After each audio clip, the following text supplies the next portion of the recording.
Hello दोस्तों, कैसे हैं आप लोग। आपका हमारे यूट्यूब चैनल में इन क्लासेस में बहुत बहुत स्वागत है दोस्तों। तो दोस्तों, जैसे कि आप जानते हैं, यहाँ पर हम लोग यूपीपीसीएल, यूपीआरएमएल और आपका डीएमआर सीएलएमआरसी का जो आपका सिलेबस होता है इलेक्ट्रिशियन थ्योरी का, उसको यहाँ पर कंप्लीट कर रहे हैं दोस्तों। दोस्तों, आपसे जो है आपसे गुजारिश है हमारी कि यदि आपने हमारे चैनल को अब तक सब्सक्राइब, लाइक और शेयर नहीं किया है तो हमारे चैनल को सब्सक्राइब, लाइक और शेयर कर दीजिएगा, क्योंकि दोस्तों इस चैनल पर आपको बहुत अच्छी अच्छी चीज़ें मिलेंगी यहाँ पर इलेक्ट्रिशियन थ्योरी के लिए, और आपका हिंदी के लिए यहाँ पर रीजनिंग भी मिलेगी आपको। तो दोस्तों, हमने जो नेक्स्ट क्लास में पढ़ा था, वो लास्ट क्लास में जो पढ़ा था, हमने पढ़ा था आपका इलेक्ट्रिकल सिंबल के बारे में, और फिर उसके बाद हमने जो पढ़ा था आपका वो पढ़ा था हमने अग्निशामक यंत्रों के बारे में। अब यहाँ पर जो हम अपना नेक्स्ट टॉपिक लेकर के आए हैं दोस्तों, वो टॉपिक है हमारा सोल्डरिंग, है ना। सोल्डरिंग के बारे में हम यहाँ पर इलेक्ट्रिशियन थ्योरी में ये टॉपिक है, इसे हम पढ़ रहे हैं दोस्तों। तो दोस्तों, सबसे पहले तो मैं एक चीज़ आपको बता दूँ कि जो चीज़ हमें एग्ज़ाम की दृष्टि से पढ़नी है, जो चीज़ एग्ज़ाम में आने वाली है, वो चीज़ें हमें पढ़नी है। अदरवाइज़ फालतू की चीज़ों को हमें ध्यान नहीं देना है, क्योंकि दोस्तों आपको ये पता है कि बुक्स में बहुत चीज़ें मिलेंगी आपको, उनका कोई मतलब नहीं होता, वो एग्ज़ाम की दृष्टि से इंपॉर्टेंट नहीं होती, है ना। तो हम यहाँ पर एग्ज़ाम को फोकस करके चल रहे हैं, तो इसीलिए हम यहाँ पर अभी केवल अपने एग्ज़ाम को ही फोकस करेंगे। तो दोस्तों, यहाँ पर हमने जो अपना हेडिंग डाली हुई है सोल्डर। तो दोस्तों, सबसे पहले तो सोल्डर या सोल्डरिंग, है ना। तो सोल्डरिंग की हमें ज़रूरत क्यों पड़ी दोस्तों, सोल्डरिंग की हमें ज़रूरत क्यों पड़ी? तो आप क्या कहेंगे, सोल्डरिंग की हमें ज़रूरत क्यों पड़ी? दोस्तों, सोल्डरिंग की हमें ज़रूरत इसलिए पड़ी, यदि हम दो धातुओं को आपस में जोड़ें, चाहे वो तार हो या प्लेटें हों या कोई भी चीज़ें हों, है ना, यदि हम उन्हें आपस में जोड़ें तो हमें किस चीज़ की जरूरत पड़ेगी? सोल्डरिंग की। क्योंकि सोल्डरिंग एक ऐसा मेथड है, इसमें ऊष्मा के द्वारा दो धातुओं को आपस में जोड़ा जाता है, ठीक है। सोल्डर के द्वारा बाई फ्लक्स की मदद से क्या किया जाता है? दो धातुओं को जोड़ा जाता है, चाहे वह दो धातु आपकी समान धातु हो या फिर असमान धातु हो, दोनों को जोड़ने का काम जो है यहाँ पर किया जाता है सोल्डरिंग में दोस्तों। तो दोस्तों, पहले सोल्डरिंग की बात करते हैं। सोल्डरिंग क्या होती है देखिएगा, बहुत अच्छे से शुरू करेंगे और चीज़ों को धीरे धीरे कंप्लीट करते चलेंगे और बहुत बढ़िया ढंग से अपनी क्लास को कंटिन्यू करेंगे। चलो दोस्तों, स्टार्ट करते हैं। दोस्तों, सोल्डरिंग तो हमने बताया, सोल्डरिंग का क्या काम है? दो असमान या समान धातुओं को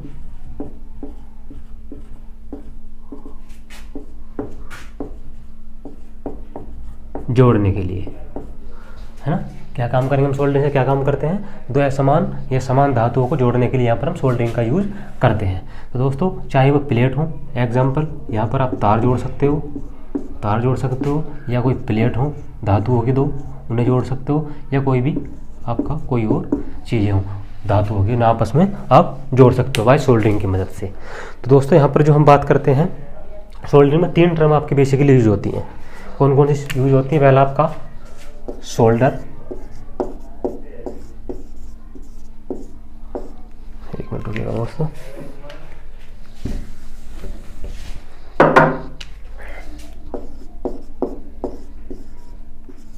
सोल्डर, दूसरा आपका फ्लक्स। अब फ्लक्स क्या होगा, आप क्या होता है बताएंगे फ्लक्स क्या होता है। फिर तीसरा आपका आयरन, सोल्डरिंग आयरन, है ना, आयरन दोस्तों। तो दोस्तों, यहाँ पर हमने आपको बताया कि सोल्डरिंग की जरूरत क्यों पड़ी है, बताया बहुत अच्छे से हमने लिख दिया इसके बारे में, और हमने आपको बताया कि यहाँ पर तीन टर्म्स का बेसिकली इस्तेमाल होता है जो आपके सोल्डरिंग में। आपका पहली जो टर्म है आपकी सोल्डर। तो दोस्तों, सोल्डर आप जानते हो सोल्डर क्या होता है? एक वह मटेरियल, है ना, या आप ऐसे बोल सकते हो कि एक वह पदार्थ, वह मटेरियल जो कि दो धातुओं को जोड़ने के लिए अलग से यूज़ किया जाता है, उस पदार्थ को सोल्डर कहते हैं। जैसे कि सपोज करो हमारे पास एक लोहे की छड़ है या एक अलग मटेरियल की छड़ है, और यदि हम उन्हें आपस में जोड़ रहे हैं ना, है ना, यदि उन्हें आपस में हम जोड़ रहे हैं, जो तार हैं उन्हें आपस में जोड़ रहे हैं, तो किसी तीसरे पदार्थ का हम सपोज करो यूज कर रहे हैं, तो उस तीसरे पदार्थ को जो जोड़ने के लिए जो यूज करते हैं उसे बोलते हैं सोल्डर। तो दोस्तों, यहाँ पर सोल्डर की जो बात करते हैं, सोल्डर आपका बेसिकली दो प्रकार के होते हैं सोल्डर। तो यहाँ पर जो सोल्डर है दोस्तों आपका, तो सोल्डर बेसिकली एक पदार्थ है, ये दो प्लेटों को जोड़ने के लिए अलग से एक मटेरियल होता है जो आपका दो जॉइंटों को या दो तारों को, आपका दो प्लेटों को आपस में जोड़ता है, वह पदार्थ बारी आपका सोल्डर कहलाता है। तो सोल्डर हमने बेसिकली आपको बताया है, सोल्डर आपका जो होता है वो दोस्तों दो प्रकार का होता है। सोल्डर दो प्रकार का होता है। कौन कौन से सोल्डर होते हैं देखिएगा बहुत अच्छे से, बढ़िया ढंग से पढ़ेंगे बहुत अच्छे से, है ना। तो सोल्डर होता है आपका नरम सोल्डर, नरम सोल्डर। दूसरा दोस्तों आपका होता है कठोर सोल्डर, कठोर सोल्डर। अब एक चीज़ बता दो दोस्तों, यहाँ पर नरम सोल्डर और कठोर सोल्डर में एक बहुत छोटा सा डिफरेंस है। बहुत छोटा डिफरेंस क्या है, जो आपका जो आप अपनी इलेक्ट्रिशियन वगैरह जो आपका सोल्डर वगैरह सोल्डर यूज करते हैं, जो इलेक्ट्रिशियन आपका सोल्डर यूज करते हैं आपका वायरिंग वगैरह में चीज़ों को जोड़ने के, दो तारों को जोड़ने के लिए, उस सोल्डर, वो बेसिकली सोल्डर होता क्या है, वो जो सोल्डर होता है किस किस से मिलकर बना होता है, जो आपके इलेक्ट्रिशियन यूज करते हैं, है ना। टीवी वगैरह में आप जो प्लेट वगैरह में आप अपना आयरन से काम करते हैं, किसी चीज़ को जोड़ते हैं, दो तारों को आपस में जोड़ते हैं, है ना। तो वो सोल्डर बेसिकली किसका बना होता है, वो एक का होता है लेड का दोस्तों, लेड, और दूसरा होता है टिन। क्या? टिन। दूसरा कौन सा होता है दोस्तों आपका, लेड, और दूसरा होता है टिन। तो दोस्तों इस लेड को बेसिकली सीसा भी बोल देते हैं, सीसा, सीसा। तो यहाँ पे एक चीज़ ध्यान रखना, ये वाला शीशा मत समझना इसमें आप अपना चेहरा देखते हो घर में, ये वाला शीशा नहीं है। ये जो लेड है, ये मेटल को हिंदी में जो आपका शीशा बोलते हैं। और दूसरा आपका क्या है दोस्तों, टिन, टिन है ना, ये क्या है बेसिकली टिन। तो ये जो दोस्तों पदार्थ है, ये दोनों का मिश्रण होता है, इसी को हम बोलते हैं कि आपका सोल्डर। ये बेसिकली सोल्डर होता है, ये आपका किन दोनों पदार्थों का मिश्रण होता है, लेड का और टिन का। तो दोस्तों एक चीज़ बता दूं, इसका जो इसका जो टेम्परेचर होता है, यानी वो टेम्परेचर जिस पर ये गलता है ना, ये उसका गलनांक होता है, वो लगभग आपका होता है 205 degree centigrade. Normally 205 degree centigrade पर कोई जो आपका सोल्डर जो है आयरन के द्वारा ये आपका गल जाएगा इतने पर, और आप अपना टाँका जो अपन आसानी से अपने दो तारों को जोड़ सकते हो। तो ये गल जाएगा, आप तारों पे इसे लगाओगे और थोड़ा फ्लक्स लगाओगे, और आप जो है अपने इन दोनों तारों के जॉइंटों को आप जोड़ लोगे। तो कितने डिग्री सेंटीग्रेड पे ये आपका जो है गल जाएगा, 205 पे। पहला क्वेश्चन ये है, एक एग्जाम में दोस्तों आया हुआ है, ये आपका दिल्ली मेट्रो के जो एग्जाम है उसमें आया हुआ कि कितने डिग्री सेंटीग्रेड पर जो आपका नॉर्मली जो है सोल्डर वो आपका मेल्ट हो जाता है। तो 205 डिग्री सेंटीग्रेड पर। अब दोस्तों नेक्स्ट है जो आपका दोस्तों, मैंने आपको बताया नरम सोल्डर, कठोर सोल्डर। तो ये नरम सोल्डर जो है ना, ये नरम सोल्डर दोस्तों, ये नरम सोल्डर, यदि इसमें टिन की मात्रा, देखो लेड की कुछ मात्रा हुई इसमें, है ना, लेड की कुछ मात्रा हुई, कुछ टिन की मात्रा, तो इसमें दोस्तों टिन की मात्रा ज़्यादा होती है और लेड की मात्रा कम होती है। यदि हमारे किसी सोल्डर में टिन की मात्रा ज़्यादा हो जाएगी और लेड की मात्रा कम हो जाएगी, है ना, रेस्पेक्ट में, तो ऐसे सोल्डर को हम क्या बोलेंगे, नरम सोल्डर। फॉर एग्जांपल, जैसे कि सपोज करो अपना 40% तो इसमें किसी जो है सोल्डर में आपका लेड हो गया, और आपका जो है, एक मिनट इधर लिख लेते हैं ना, थोड़ा सा आपको फिर कन्फ्यूजन हो जाएगा, यहाँ पर लिख लेते हैं बहुत बढ़िया ढंग से। तो दोस्तों थोड़ा सा ध्यान रखिएगा और चीज़ों को समझिएगा, विश्वास करोगे बहुत बढ़िया बढ़िया चीज़ यहाँ से आपको मिलेंगी। तो देखिएगा यदि हम यहाँ 40% आपका लेड ले लें और आपका 60% दोस्तों टिन ले लें, तो इस प्रकार का सोल्डर जो आपका बनेगा, उस सोल्डर को हम क्या बोलेंगे, उस सोल्डर को नरम सोल्डर बोलेंगे। दूसरी चीज़ आपका बेसिकली जो दोस्तों आपका ये आपका जो लेड है ना, लेड, इसका जो टेम्परेचर होता है ना, वो 327 डिग्री सेंटीग्रेड होता है। 327 डिग्री आपका जो है सेंटीग्रेड होता है दोस्तों। 327 डिग्री सेंटीग्रेड पे ये बेसिकली आपका जो है मेल्ट हो जाता है। और जो ये आपका टिन है ना, टिन, ये आपका 232 डिग्री सेंटीग्रेड पर आपका मेल्ट हो जाता है ना, मेल्ट हो जाता है। तो देखिएगा यहाँ पर टिन जल्दी मेल्ट हो रहा है, इसका मतलब इसका मेल्टिंग पॉइंट कम है। तो वही चीज़ हम आपको यहाँ बताना चाह रहे हैं कि नरम सोल्डर में, यानी नरम सोल्डर में जो टिन की मात्रा वो ज़्यादा होती है और आपका लेड की मात्रा वो कम होती है। तो इस प्रकार से आपका नरम सोल्डर तैयार हो जाता है। नेक्स्ट क्या है आपका दोस्तों, फिर आपका कठोर सोल्डर। कठोर सोल्डर, कठोर सोल्डर। तो कठोर सोल्डर में दोस्तों इसमें अपोजिट होता है बिल्कुल, क्या कि इसमें जो है आपका जो इसमें होगा वो, जैसे कि लेड है आपका, और दूसरा है दोस्तों आपका टिन, टिन है ना, लेड और टिन। यहाँ बार बार लिखने की लेड और टिन जरूरत नहीं है कि मैंने यहाँ आपको बता दिया, लेड और टिन बेसिकली पीबी को लेड बोलते हैं और एसएन को जो आपका यहाँ पर टिन बोलते हैं। तो यहाँ पर दोस्तों 80% या 70% है ना, या 80 ले लो या आपका 70 ले लो, है ना, या तो 70% या 80% लेड होगा और या तुम्हारा 30% या 20% आपका यहाँ पर टिन होगा दोस्तों, 20% आपका टिन होगा, है ना।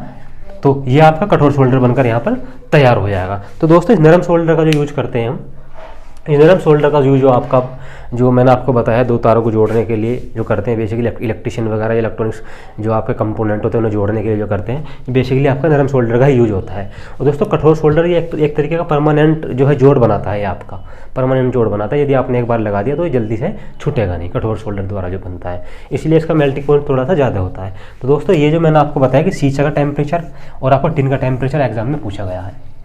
और जो आपका एक चीज़ बता दूं मैं यहाँ पर, जो शोल्डर होता है उसका बाय डिफ़ॉल्ट मतलब एक सामान्य जो परसेंटेज होता है वो आपका, और ये आपका लेड होता है 40%। जो आपके इलेक्ट्रिशियन वगैरह आपका शोल्डर यूज करते हैं उनका 60%, और ये आपका है ना 60 बाई रेसो 40 का जो है यहाँ पर रेसो होता है टिन में और आपका लेड में, है ना दोस्तों।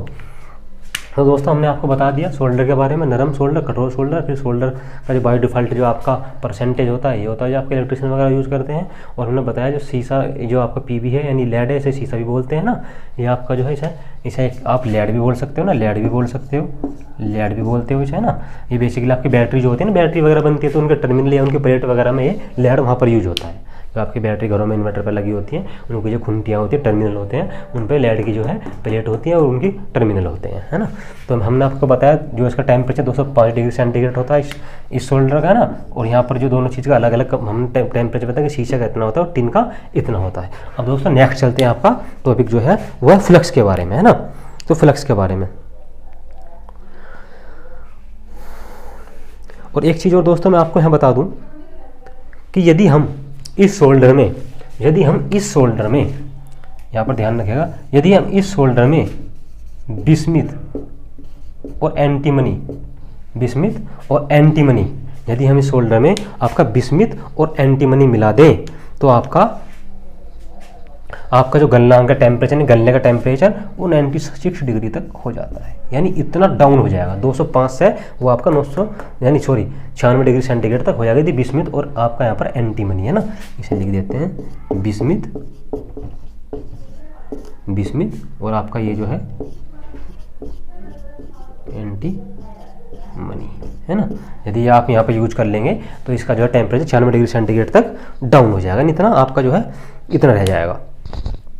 अब जो नेक्स्ट है दोस्तों आपका, तो यहाँ से आपको एक चीज़ पता चली कि शोल्डर जो है आपके दो धातुओं को या दो तारों को जोड़ने का काम करता है। और दूसरी चीज़ आपका जो है जो रेजिस्टेंस वहाँ पर बन जाता है ना, एक रेजिस्टेंस जो बन जाता है दो तारों के बीच में, उस रेजिस्टेंस को भी कम करता है। क्यों करता है कम? यदि वहाँ पर जोड़ बन जाएगा, परमानेंट जोड़ बन जाएगा, फिक्स जोड़ बन जाएगा, तो वहाँ पर अपना आप ही जो उसका रेजिस्टेंस कम हो जाएगा उस स्थान का, या उस जॉइंट का जो रेजिस्टेंस कम हो जाएगा। यदि वहाँ पर हम सोल्डिंग ना करें तो वहाँ पर जिसका प्रतिरोध कुछ बढ़ा रहेगा, तो वहाँ पर इलेक्ट्रिसिटी बहने में थोड़ा स्पार्क वगैरह होगा, है ना, कार्बन वगैरह आ जाएगा। तो ये चीज़ें हैं। अब दोस्तों नेक्स्ट जो टॉपिक आपका वो है फ्लक्स, है ना। इसे हम रफ कर देते हैं, यदि आपने नोट कर लिया हो तो इसे हम रफ कर देते हैं ना। चलिएगा सर रफ कर देते हैं।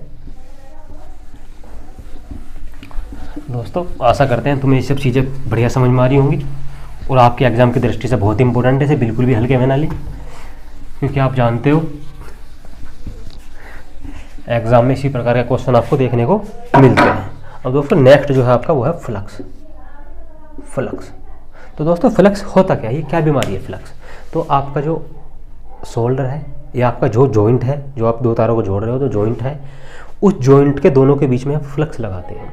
क्यों लगाते हैं? ताकि वो वहाँ पर जो है एक आपका ऑक्सीकरण करके परत बना ले, यानी जोड़ बनाने में सहायता प्रदान कर सके। ये फ्लक्स जो क्या काम करता है, ये आपका दो जो आपके कंडक्टर हैं, जो तार हैं, उनके बीच में जो है जॉइंट बनाने में मदद होता है ना। फ्लक्स का जो गलनांक होता है, हमेशा एक चीज़ ध्यान रखना, फ्लक्स का जो गलनांक होता है, फ्लक्स का गलनांक जो आप फ्लक्स का गलनांक होता है वो बेसिकली शोल्डर के गलनांक से आपका जो है कम होता है। जो फ्लक्स का गलनांक होता है वो आपका शोल्डर के गलनांक से कुछ कम होता है। फ्लक्स का गलनांक है ना, फ्लक्स का गलनांक जो है शोल्डर के गलनांक से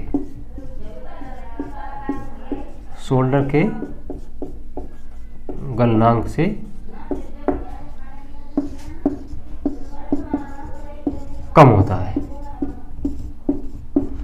दोस्तों मैंने एक बताया, सपोज करो एक तार ये है ना, और एक तार आपका इधर है ना।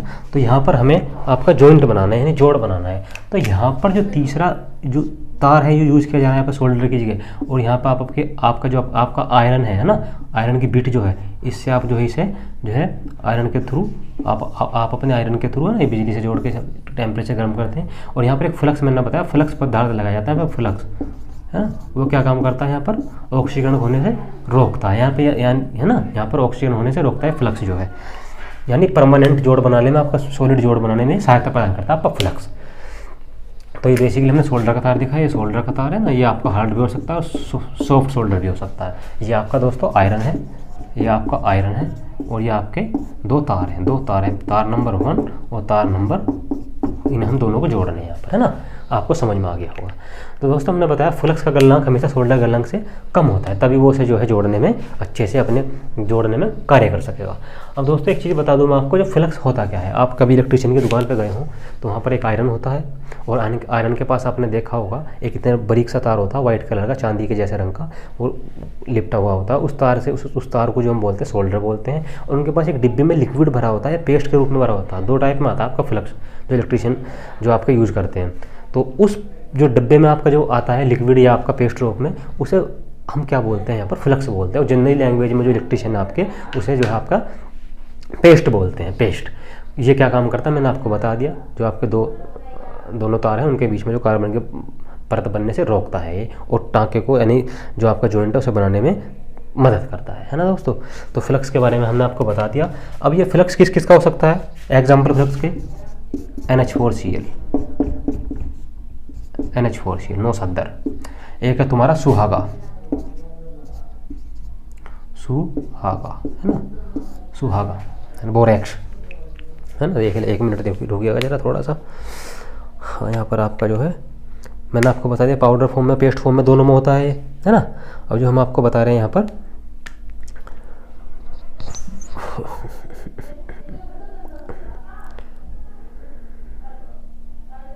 तो दोस्तों मैंने बता दिया आपका जो है बोरेक्स हो गया है ना, सुहागा हो गया और NH4Cl हो गया। ये आपका 2 फ्लक्स के रूप में यूज़ किए जाते हैं ना, ये आपके फ्लक्स के रूप में यूज़ किए जाते हैं दोस्तों।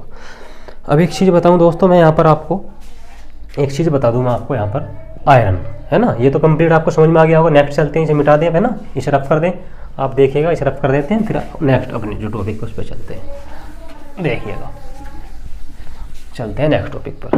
अब दोस्तों आपका ये बचा 3rd नंबर का, ये आपका आयरन है ना। आप आयरन को बहुत अच्छे से जानते होंगे, क्योंकि आयरन आपने जब कभी इलेक्ट्रिशियन की शॉप पे गए होंगे आप, तो वहाँ पर एक देखा होगा, एक जो है इस टाइप का होता है, और उस पर यहाँ पर कॉपर की जो बिट होती है ना, कॉपर की बिट होती है, और ये आपका जो इलेक्ट्रिसिटी से चलता है और गर्म होता है ये आपका, है ना। इसे जनरली जो इलेक्ट्रिशियन बोलते हैं काइयाँ बोलते हैं इसे बेसिकली, पर ये होता आयरन है ना, आयरन। तो आयरन के बारे में आपको बता दूँ, आयरन जो है, आयरन ये है विद्युत ऊर्जा को ऊष्मा ऊर्जा में बदलता है। क्या करता है, बदलता है ना, बदलता है। विद्युत ऊर्जा को ऊष्मा ऊर्जा में, तब ऊष्मा होगी तभी तो वहाँ पर उसकी बिट गर्म होगी, टेम्परेचर बढ़ेगा उसका। और जब जैसे टेम्परेचर 205 डिग्री सेंटीग्रेड से ऊपर या उसके आसपास पहुँच जाएगा, तो सोल्डर को गला देगा और जॉइंट आपका बना देगा। तो दोस्तों विद्युत ऊर्जा को ऊष्मा ऊर्जा में बदलता है क्या, आपका आयरन है ना। क्या बदलता है, आयरन। ये आपके आयरन जो होते हैं, ये आपके कई वाट के होते हैं ना, जैसे कि 20 वाट का होता है ना, 15 वाट, 35 वाट, 65 वाट, इस तरीके से आपके आते हैं है ना। 15 वाट, 35 वाट और 65 वाट, इस तरीके से जो आपके जो है आयरन, ये आपके देखने को मिलते हैं। और ये भी आयरन आपके कई प्रकार के, पर यहाँ पर आयरन का सिर्फ आपको आयरन के बारे में पढ़ने का, आयरन होता क्या है आपको उसका प्रकार नहीं पढ़ना, नहीं एग्जाम में कभी उसके प्रकार पूछे जाते हैं। आपको यहाँ पर पढ़ना है तो क्या पढ़ना है, केवल जो है आयरन कितने वाट के, 15, 35, 65, इस प्रकार से आपके वाट के होते हैं। और आयरन की एक चीज़ और दोस्तों, आयरन की जो बिट होती है, यानी देखो आयरन कुछ इस शेप का होता है, मैं आपको बता दूँ है ना। यहाँ पर इसकी बिट होती है इस तरीके से, एक मिनट रुकिएगा,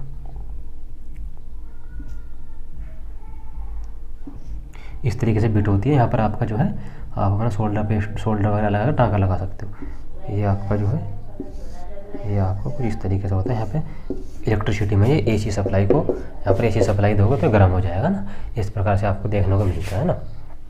अब मैं एक चीज़ बता रहा था दोस्तों, यहाँ पर क्या बता रहा था मैं आपको इसके बारे में, आयरन के बारे में। जो इसकी बिट होती है दोस्तों, बिट वो कॉपर की होती है। किसकी होती है? कॉपर, है ना। बिट जो होती है इसकी, बिट यानी ये नोब जो है इसकी, ये नोब जिससे हम टाँका लगाते हैं, ये किसकी होती है? कॉपर की होती है, कॉपर की होती है ना, कॉपर की होती है ना दोस्तों, कॉपर की होती है। अब नेक्स्ट चलते हैं। इतनी बात आपको समझ में आ गई होगी आशा करते हैं। और नेक्स्ट अब आप कब चलते हैं, वो आपका क्या है दोस्तों, है ना, इसे रफ कर देते हैं। वो आपका क्या है? वो आपका है नरम सोल्डर और कठोर सोल्डर में अंतर, है ना। नरम सोल्डर और कठोर सोल्डर में अंतर, difference between soft solder and hard solder.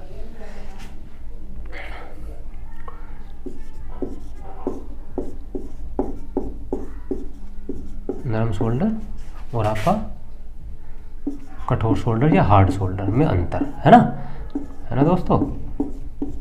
तो देखिएगा, नरम सोल्डर या आपका कठोर सोल्डर, क्या अंतर? पहला, इसका मेल्टिंग पॉइंट कम है ना, इसका जो मेल्टिंग पॉइंट है वो कम है नरम सोल्डर का। गलनांक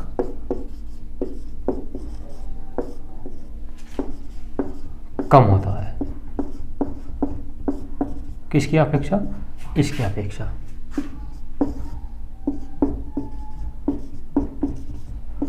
गलनांक अधिक होता है।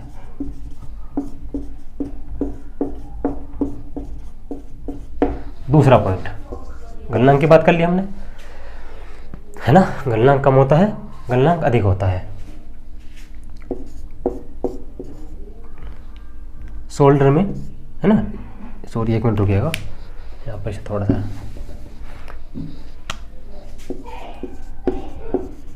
इसमें टिन की मात्रा अधिक होती है, है ना। दूसरा, इसमें लेड यानी पीवी, लेड की मात्रा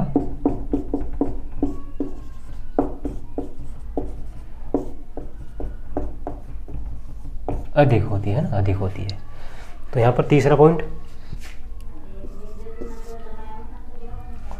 पॉइंट क्या है? यह है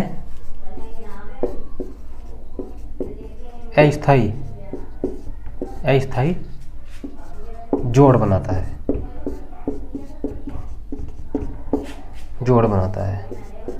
है ना। आप इसे दोबारा से जो है आयरन से करोगे तो आसानी से जो है आपका मेल्ट हो जाएगा, तो दोबारा से आप जो है जॉइंट तोड़ सकते हो इसका।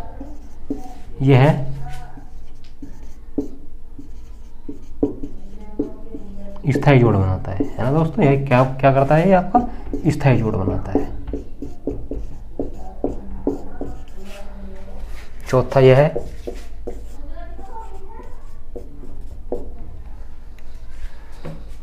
है ना, समझिएगा बहुत अच्छे ढंग से, क्योंकि ये क्वेश्चन आपके एग्जाम में पूछे जाते हैं। यह है, क्या लिख रहे थे हम, यह है तारों को जोड़ने के काम आता है ना। ये आपका क्या काम करता है दोस्तों? तारों को जोड़ने काम आता है। ये जो है आपका दोस्तों, ये है जो प्लेटों की धातु भी उन्हें जोड़ने काम आता है। यह प्लेटों को, है ना, प्लेटों को जोड़ने के काम आता है। इतनी बात समझ में आ गई दोस्तों। और एक आधा पॉइंट इसे आप नोट कर लो पहले, है ना, इसे नोट कर लो। इसके बाद एक दो पॉइंट हो रहे हैं, सो करा देते हैं ना, नोट कर लिया होगा ना। चलो चलते हैं, फिर से रफ करते हैं। एक दो पॉइंट हो रहे हैं दोस्तों, और लिख देते हैं। फिर आपका ये जो है सोल्डर जो है आपका, सोल्डर और आयरन जो है फ्लक्स वगैरह कंप्लीट हो जाएगा, है ना। इसमें फिर एक दो क्वेश्चन ले लेंगे, है ना। और फिर आपका जो नेक्स्ट टॉपिक स्टार्ट कर देंगे, फिर वो है ब्रेजिंग, है ना। ये सोल्डरिंग और ब्रेजिंग है, उसे स्टार्ट कर देंगे। देखिएगा, यहाँ पर हमने आपको 4 चीज़ें लिखवा दी, और एक दो चीज़ और देख लेते हैं, कुछ मिल जाए तो यहाँ से।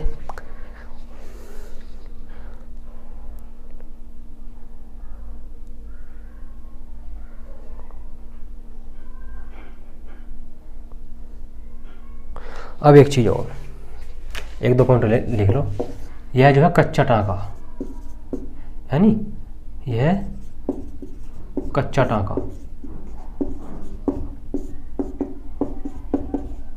बनाता है ना। यह पक्का टांका है ना, पक्का टांका बनाता है। इसमें दोस्तों, इसमें मेन चीज, इसमें 69 का यूज होता है, NH4Cl 69 का यूज होता है। और इसमें दोस्तों सुहागा यानी बोरेक्स,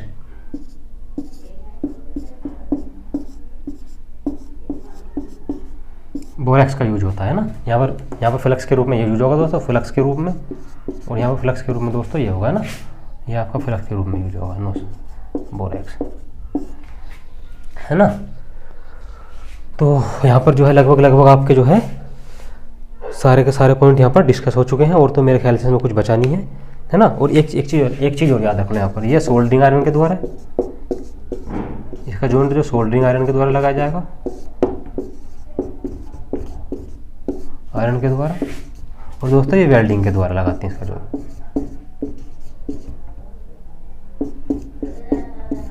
वेल्डिंग के द्वारा लगाते हैं ना, जो है ना। कठोर शोल्डर का जो गलाते हैं हम वेल्डिंग के द्वारा गलाते हैं, और जो आपका जो है ये है नरम शोल्डर जो है ये सोल्डरिंग आयरन के द्वारा इसका जो है आप अपना जॉइंट बना लेते हैं, है ना दोस्तों। और जो नेक्स्ट है वो है आपका दोस्तों क्या है नेक्स्ट जो आपका, तो दोस्तों यहाँ पर अभी हमने क्या पढ़ा, नरम शोल्डर और आपका कठोर शोल्डर। ये दो चीज़ हमने यहाँ पर जो डिस्कस किए हैं, बहुत अच्छे से डिफरेंस इनके डिस्कस किए हैं। अब जो दोस्तों है आपका वो है आपका नेक्स्ट ब्रेजिंग, है ना। क्या है ब्रेजिंग, इसे रफ कर देते हैं ना, इसे रफ कर देते हैं। अब नेक्स्ट जो है आपका वो है ब्रेजिंग। ब्रेजिंग क्या है, ब्रेजिंग क्या है दोस्तों, नेक्स्ट है आपका दूसरे नंबर का ब्रेजिंग, है ना।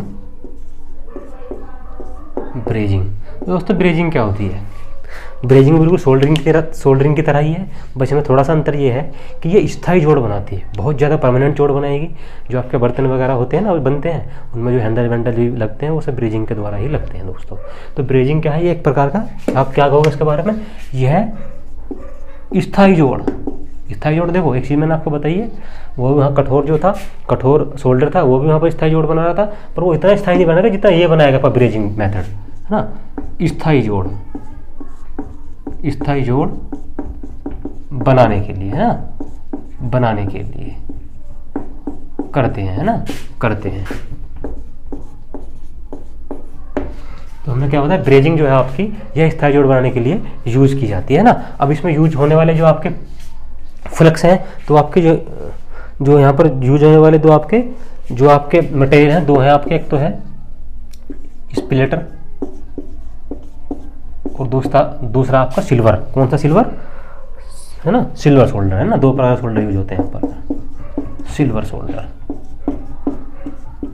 अच्छा, तो यहाँ पर ये आपका ब्रेजिंग समझ में आ गई होगी, है ना, परमानेंट जोड़ बनाने के लिए जो यूज करते हैं ब्रेजिंग। और यहाँ पर स्प्लिटर और आपका सिल्वर, दो ये आपके शोल्डर के प्रकार, स्प्लिटर और सिल्वर शोल्डर, ये आपके दो जो हैं। अच्छा, अब नेक्स्ट जो है आपका दोस्तों वो है स्वेटिंग, है ना। थर्ड नंबर का क्या है, स्वेटिंग। तीसरे नंबर पर जो है आपका वो है आपका स्वेटिंग। तो स्वेटिंग क्या होती है दोस्तों, इस चीज़ समझिएगा बहुत अच्छे से। स्वेटिंग, है ना, स्वेटिंग क्या होती है, तो दोस्तों जो आपका किसी मेटल में या किसी धातु में कोई गड्ढा टाइप का होता है, उसे भरने के लिए हम जो है किसका यूज़ करते हैं, स्वेटिंग का। यानी आपके पास कोई लोहे की चादर है, किसी मेटल की अन्य चादर है, और उसमें कोई गड्ढा है और वो हमें भरना है, तो हम किस मेथड के द्वारा जो भरते हैं उस मेथड को बोलते हैं स्वेटिंग, है ना दोस्तों। तो उसे बोलते हैं स्वेटिंग। तो जो ये आपका नेक्स्ट है स्वेटिंग। तो स्वेटिंग क्या होती है, स्वेटिंग का ध्यान याद रखिएगा।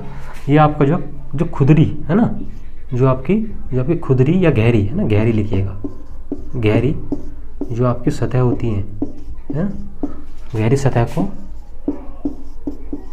शोल्डर द्वारा भरना क्या कहलाता है, भरना क्या कहलाता है, आपका स्वेटिंग कहलाता है ना, स्वेटिंग कहलाता है। स्वेटिंग, है ना, क्या कहलाता है दोस्तों, स्वेटिंग कहलाता है ना, स्वेटिंग कहलाता है। अब जो नेक्स्ट है वो है आपका फोर्थ नंबर पे वेल्डिंग, सोल्डरिंग, ब्रेजिंग और आपका स्वेटिंग और वेल्डिंग, चौथे नंबर का वेल्डिंग।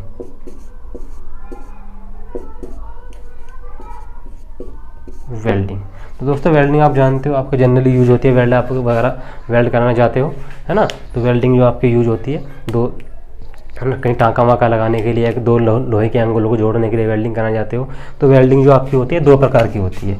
वेल्डिंग, पहले प्रकार की वेल्डिंग कौन सी, गैस वेल्डिंग, और दूसरी कौन सी, आर्क वेल्डिंग, है ना। जो आपकी गैस के द्वारा वेल्डिंग होती है वो गैस वेल्डिंग, गैस वेल्डिंग, और दूसरी आपकी जो है वो आपकी आर्क वेल्डिंग, है ना, आर्क वेल्डिंग, ये आपको याद रखना है। वेल्डिंग दो प्रकार की है ना।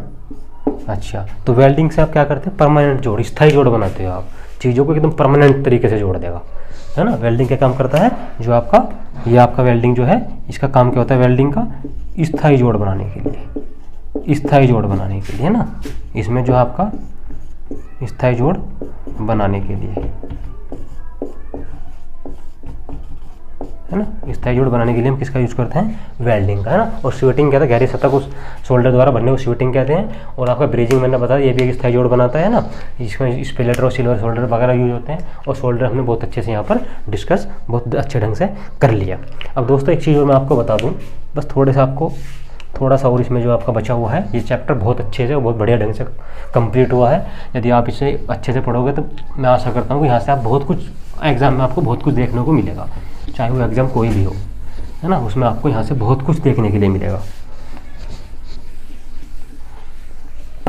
अब दोस्तों एक चीज़ और बता दूँ, जो आपका सोल्डर होता है ना, सोल्डर, इसे हम फिलर भी बोलते हैं, फिलर पदार्थ, है ना, क्योंकि ये जो आपका जॉइंट है या आपका गड्ढा है ना, उसको फिल करने का काम करता है। उसको क्या काम करने करता है, फिल करने का काम करता है। इसलिए हम उसे जो है सोल्डर को क्या बोलते हैं, फिलर भी बोलते हैं, है ना। अब जो नेक्स्ट है दोस्तों, एक चीज़ आपको मैं बताना चाह रहा हूँ यहाँ पर, सोल्डरिंग और ब्रेजिंग में अंतर, सोल्डरिंग और ब्रेजिंग में अंतर, है ना। आपका जो है सोल्डरिंग और ब्रेजिंग में, एक मिनट रुकिएगा, गलत हो गया।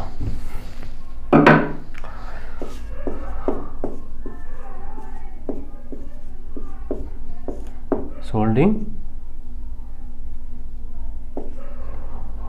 और आपका इधर ब्रेजिंग, है ना, ब्रेजिंग। इनमें अंतर क्या दोस्तों, पहला अंतर, इसका जोड़ अस्थायी होता है ना, अस्थायी जोड़, अस्थायी जोड़, शॉर्ट में लिखा रहा हूँ, चीज़ों को समझिएगा बस। स्थायी जोड़,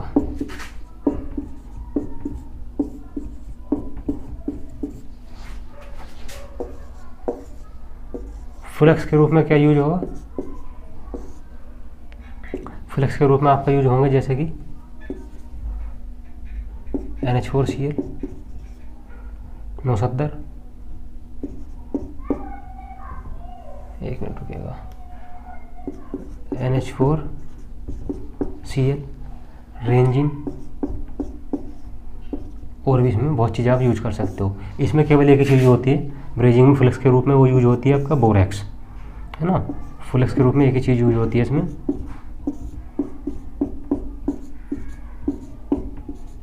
बोरेक्स, है ना। इसका जो है ये आपका कम टेम्परेचर पर ही जोड़ बना लेगा, है ना, कम टेम्परेचर पे जोड़ बना लेगा। इसमें दोस्तों आपका क्या चाहिए, इसमें आपको तीसरे में इसमें जो है अधिक टेम्परेचर चाहिए, है ना, लगभग 600 के आसपास, अधिक 600 या 800 के आसपास, है ना। अधिक टेम्परेचर की आवश्यकता पड़ेगी, अधिक टेम्परेचर की जरूरत पड़ेगी। अब जो नेक्स्ट इसमें एक पॉइंट आपको ध्यान रखना है वो क्या है, इसे जो है गर्म करने से आसानी से अलग कर सकते हो। 4th नंबर, इसे गर्म करके जो है आसानी से अलग कर सकते हो, है ना, आसानी से आपका जो अलग हो जाएगा। यह आपका एक बार यदि आप इधर 4 लिखिएगा, यदि ये आपने यहाँ पर जॉइंट एक बार लगा दिया तो जिस पोजीशन में आपका जोड़ लगा था उस पोजीशन में नहीं हटेगा, बल्कि दूसरी पोजीशन या दूसरे रूप में आप उसे जो है हटा पाओगे जॉइंट को, है ना। इसे जो है इसे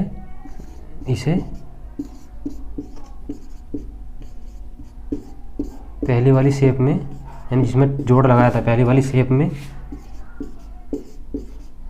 है ना, पहली वाली शेप में शेप में प्राप्त नहीं किया सकता है ना, प्राप्त नहीं किया जा सकता है। चीज़ों को समझिए बहुत बढ़िया से, और बहुत इंपॉर्टेंट है एग्जाम की दृष्टि से। हम सोचेगा सब यहाँ पे बकवास चल रहा है, बकवास कुछ नहीं है, ये सब चीज़ें इंपॉर्टेंट है, एग्जाम में पूछी जाती है, वही चीज़ मैं यहाँ पर डिस्कस कर रहा हूँ। अदरवाइज मुझे कोई यहाँ पर फालतू चीज़ों को लिखवाने का शौक नहीं है दोस्तों, आपको बहुत धैर्य के साथ चीज़ें पढ़नी है ना। अब इसमें जो एक दो चीज़ और आपका जो है, इसका जॉइंट जो आपका कमज़ोर होगा, इसका जॉइंट आपका मजबूत होगा ना, तो चीज़ आपने देख ली होगी। और इसमें जो दोस्तों एक चीज़ मैं आपको बता दूं, इसमें जो है सोल्डरिंग के रूप में, सोल्डर के रूप में जो होगा, किसका यूज होगा, सोल्डर के रूप में पीबी मैंने बताया लेड और एसएन के मिश्रण का ना। और यहाँ पर जो है चांदी, यहाँ सोल्डर के रूप में चांदी है ना, कॉपर है ना, ये आपके ईटीसी ये यूज होंगे आपका सोल्डर के रूप में। तो दोस्तों नेक्स्ट जो है वो आपका, अब आपका लगभग यहाँ पर सारी चीज़ें कंप्लीट हो चुकी हैं। और मैं यहाँ पर आपको कुछ क्वेश्चन है जो इंपॉर्टेंट है एग्जाम की दृष्टि से, जो पूछे गए हैं एग्जाम में, उनको यहाँ पर लिखने जा रहा हूँ, बहुत अच्छे से समझिएगा है ना, और अपनी कॉपी में यहाँ पर नोट करिएगा। यदि आपने ये सब चीज़ें कॉपी कर ली हो तो हम नेक्स्ट चलते हैं ना, इसे जो है रफ कर देते हैं। चलो चलिए,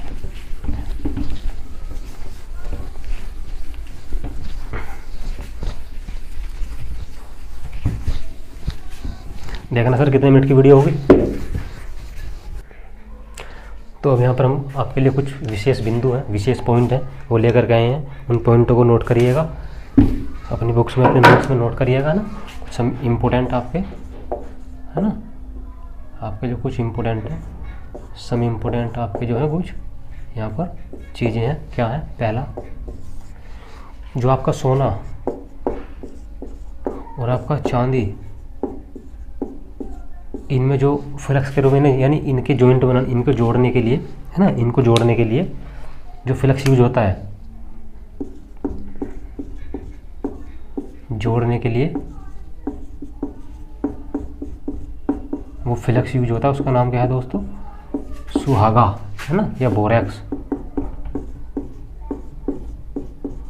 चीज़ें याद रखिएगा, बहुत इंपॉर्टेंट है। दूसरा पॉइंट क्या है, जो आपका एल्युमिनियम है ना, आपका एल्युमिनियम है, एल्यूमिनियम है ना, एल्यूमिनियम है। तो उसमें जो आपका जोड़ने के लिए फ्लक्स यूज होगा, जोड़ने के लिए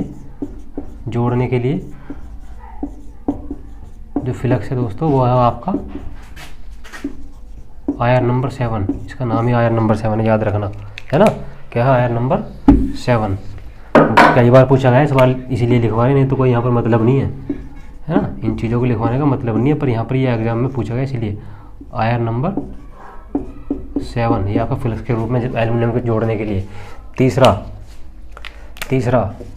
जीआई वायर को जोड़ने के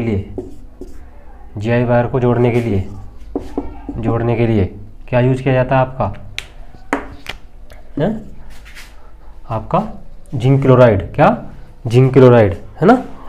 एक मिनट रुकिएगा, हाँ सॉरी जीआई चादरों के लिए आपका यूज होता है, वो है आपका HCl है ना, हाइड्रोक्लोरिक अम्ल है ना। और जो लोहे की चादर है आपके, नंबर 4 लोहे की चादर, जीआई वायरों को जोड़ने के लिए है ना, जो आपके लोहे की चादर हैं, जीआई की फुल फॉर्म गैल्वेनाइज्ड आयरन है ना, वह आयरन जो गैल्वेनाइज कर दिया गया हो है ना। इन्हें जोड़ने के लिए, लोहे की चादर को जोड़ने के लिए आपको क्या याद रखना है, जिंक क्लोराइड, ZnCl है ना। इसे आप सिंपल याद रख लो, जिंक क्लोराइड। आपको सूत्र बहुत याद नहीं रखने यहाँ पर, जिंक क्लोराइड एग्जाम में देगा आपको, जिंक क्लोराइड है ना, जिंक क्लोराइड। तो अब जो नेक्स्ट है आपका, वो है आपका पीतल को जोड़ने के लिए, पीतल को और आपका जस्ते को है ना, पीतल को और जस्ते को जोड़ने के लिए आपका है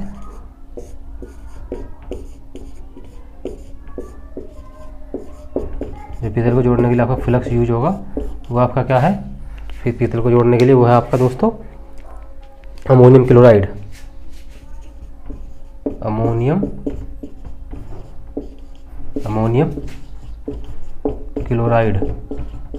और एक आपका जिंक क्लोराइड, ये भी यूज कर लेते हैं हम है ना, ये भी आपका यूज कर लेते हैं जिंक क्लोराइड दोनों चीज़। अब आपका जो जस्ता है ना, जो आपका जिंक है ना, जस्ता जो है, जस्ता उसे जोड़ने के लिए आपका किसका यूज़ करते हैं, जस्ते को जोड़ने के लिए जो आपका फ्लक्स है, जस्ते के लिए फ्लक्स कौन सा यूज़ करते हैं दोस्तों, है ना, जस्ते के लिए जो फ्लक्स है वो कौन सा यूज़ करते हैं हम, जिंक क्लोराइड। कौन सा है, जिंक क्लोराइड। अब यहाँ पर आपको क्या याद रखना है, मेन चीज़ आपको ज़्यादा याद कौन करना है, ये सोना चांदी के लिए बोरेक्स है ना, और आपका GI वायरों के लिए HCl हाइड्रोक्लोरिक अम्ल है ना, हाइड्रोक्लोरिक अम्ल,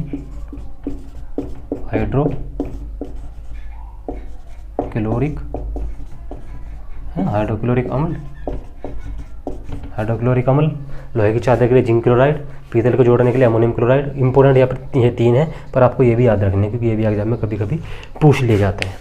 तो जो एक चीज़ मैं आपको दोस्तों मैं बताने जा रहा हूँ कि आपका जो सोल्डरिंग आयरन होता है उसमें एक एलिमेंट होता है, एलिमेंट। वो एलिमेंट क्या काम करता है, वो जो आपकी बिट होती है कॉपर की, उस कॉपर की बिट को गर्म करता है, यानी उसका टेम्परेचर बढ़ाता है। क्यों हम टेम्परेचर क्यों बढ़ा रहे हैं, ताकि हमारा जो सोल्डर यूज कर रहे हैं टाँका लगाने के लिए वो आपका पिघल सके, वो आपका मेल्ट हो सके, है ना। तो वहाँ पर एक आयरन में हम एलिमेंट यूज करते हैं ना, एलिमेंट यूज करते हैं। अब यहाँ पर 1-2 चीज़ और दोस्तों हैं, जैसे कि आप यहाँ पर केवल सुन लेंगे, सुनने से काम चल जाएगा। जो सोल्डर है वो क्या काम करता है, वो तारों को जोड़ता है और उनकी कंडक्टिविटी बढ़ाता है। यानी तारों को जोड़ने के बाद मैंने आपको चीज़ बताई थी, यदि जब तक तार नहीं जुड़े, टेम्परेरी जुड़े हैं, तो उसका उसमें वहाँ पर कुछ ना कुछ प्रतिरोध होगा। यदि हमने यहाँ पर तार जोड़ दिए बहुत अच्छे ढंग से, मैटर है ना, यहाँ पर सोल्डर कर दिए, तो इसका जो है कंडक्टिविटी यहाँ पर जो है चालकता इसकी जो है अच्छी हो जाएगी, प्रतिरोधकता आपकी घट जाएगी, है ना। यदि आप उसे सोल्डरिंग नहीं करेंगे तो प्रतिरोधकता बढ़ी रहेगी, चालकता कम रहेगी। समझ रहे ना बातों को। अब यहाँ पर वो एक चीज़ दोस्तों यहाँ पर है, जो आपका सोल्डरिंग आयरन है उसकी बिट पूछ ली जाती है एग्जाम में, आपकी बिट किस चीज़ की बनी होती है, तो वो आपकी जो बनी होती है किसकी बनी होती है, कॉपर की। आपको नोट कर लेने हैं। और जो आपका जो फ्लक्स होता है दोस्तों, ये क्या काम करता है, ये आपका क्या काम करता है, ये आपका ऑक्सीकरण से बचाता है ना, ऑक्सीकरण से बचाता है चीज़ों को। जो आपका जॉइंट है उसको ऑक्सीकरण से बचाता है, क्योंकि आप जानते हैं यदि किसी चीज़ का ऑक्सीकरण होगा तो वहाँ पर एक कार्बन की परत जम जाएगी और कुछ दिन में वो जॉइंट ढीला होकर के जो है वो कार्बन आकर के ढीला हो जाएगा, खुल जाएगा वो, है ना। तो ये जो आयरन है, सॉरी ये आपका फ्लक्स है, ये आपका ऑक्सीकरण करके उसका जो है वहाँ पर एक कार्बन की जो लेयर है उसको मतलब बनने नहीं देता, और जो है जैसे ही हम इसे शोल्डर से यहाँ पर टाँका लगाते हैं तो परमानेंट जोड़ बनाता है और स्थायी जोड़ बनाता है, ठीक है। अब दोस्तों जो यहाँ पर नेक्स्ट चीज़ है, एक चीज़ मैं बता दूं, जो आपकी टीवी वगैरह की या आपकी जो बड़ी बड़ी जो प्लेटें होती हैं, पीसीबी होती हैं, उन पे जो कंपोनेंट लगे होते हैं, है ना, डायोड, ट्रांजिस्टर, मॉसफेट वगैरह, सॉरी हाँ मॉसफेट वगैरह सब लगे होते हैं। इन्हें एक विशेष विधि द्वारा तैयार किया जाता है, इन्हें एक विशेष विधि द्वारा सोल्डर किया जाता है, उसे कहते हैं डिप सोल्डरिंग विधि। यानी आपने एक बहुत बड़ी प्लेट ली है ना, सपोज करो ऐसी कोई प्लेट ली है फॉर एग्जाम्पल, है ना, कोई भी ऐसी प्लेट ली है ना, कोई भी ऐसी प्लेट ली है ऐसी, उस पर हमने यहाँ पर बहुत सारे कंपोनेंट लगाए हुए हैं, रेजिस्टेंस भी है, आपका डायोड भी है, मॉसफेट भी, सभी चीज़ें हैं, और हम इसको सोल्डरिंग करना चाह रहे हैं। यदि आयरन से करेंगे तो बहुत टाइम लगेगा, आपको पता है, एक एक चीज़ों को बार बार, है ना। तो हम क्या काम करते हैं, उस पर उधर से एक तरफ से आपने ब्रश लिया, ब्रश से आपने अपना फ्लक्स लगा दिया, है ना, रेंजिन आपने उस पर रेंजिन का लेप कर दिया, और एक जो कढ़ाई होती है इस टाइप की, है ना, चकोर आपकी एक कढ़ाई होती है ट्रे टाइप की, उसे गर्म करते हैं और उसमें आपका सोल्डर रहता है, उसे सोल्डर गर्म करते हैं, है ना। जब आपका सोल्डर आपका अच्छा गर्म हो जाता है तो हम क्या काम करते हैं, प्लेट को जिस पर हमने पेस्ट लगाया, जिस पर हमने सोल्डर करना, उसे ऐसे करते हैं और ऐसे निकाल देते हैं, तो इसे बोलते हैं डिप, है ना, उसे हल्का सा डिप करके निकाल देते हैं प्लेट को, तो पूरी की पूरी प्लेट जो आपकी सोल्डिंग हो जाती है, सारे कंपोनेंट आपके जो है सर्किट में सोल्ड हो जाते हैं दोस्तों। तो दोस्तों यहाँ पर आपका जो सोल्डरिंग चैप्टर है, सोल्डर, ये आपका लगभग पूरा कंप्लीट हो चुका है, और मुझे नहीं लगता कि यहाँ से कुछ क्वेश्चन बाहर आएगा, है ना दोस्तों। तो यदि अभी तक आपने हमारे चैनल को सब्सक्राइब और लाइक नहीं किया है तो हमारे चैनल को सब्सक्राइब, लाइक और शेयर कीजिएगा, क्योंकि आपको यहाँ पर बहुत चीज़ें मिलेंगी दोस्तों, बहुत ही बेहतरीन चीज़ें मिलेंगी यहाँ पर, जो ये एग्ज़ाम की दृष्टि में आती है ना। तो आपको हमें जो है मोटिवेशन जो मोटिवेट करना है, वो मोटिवेट आपके लाइक, आपके शेयर से मिलेगा दोस्तों, है ना। हमारी वीडियो को लास्ट तक देखिएगा। तो दोस्तों चलो यहाँ पर अपनी जो है क्लास को आज यहीं पर समाप्त करते हैं, और नेक्स्ट क्लास में आपके लिए कुछ नया टॉपिक लेकर के आएंगे, ठीक है दोस्तों।